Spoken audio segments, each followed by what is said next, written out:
మాకు దీర్ఘం ఉంది కదా, దీర్ఘాలు ఎక్కువ ఉంటాయి సామవేదంలో, అందుకనే మా అక్షరం. ఇప్పుడు రా అన్నప్పుడు ఋగ్వేదం మొత్తం నువ్వు రోజు చదివిన వాడివవుతావు.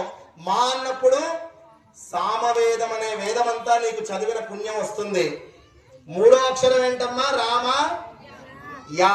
యా అంటే రెండవ వేదం యజుర్వేదం. యజుర్వేదం మొత్తం విన్న ఫలితం, చదివిన ఫలితం వస్తుంది.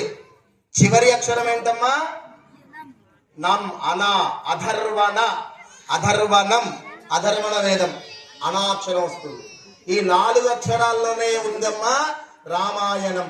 మొత్తం రామాయణం చదివితే కూడా మీరందరికీ 4 వేదాలలో ఏముందో అదంతా రామాయణంలో ఉంటుంది.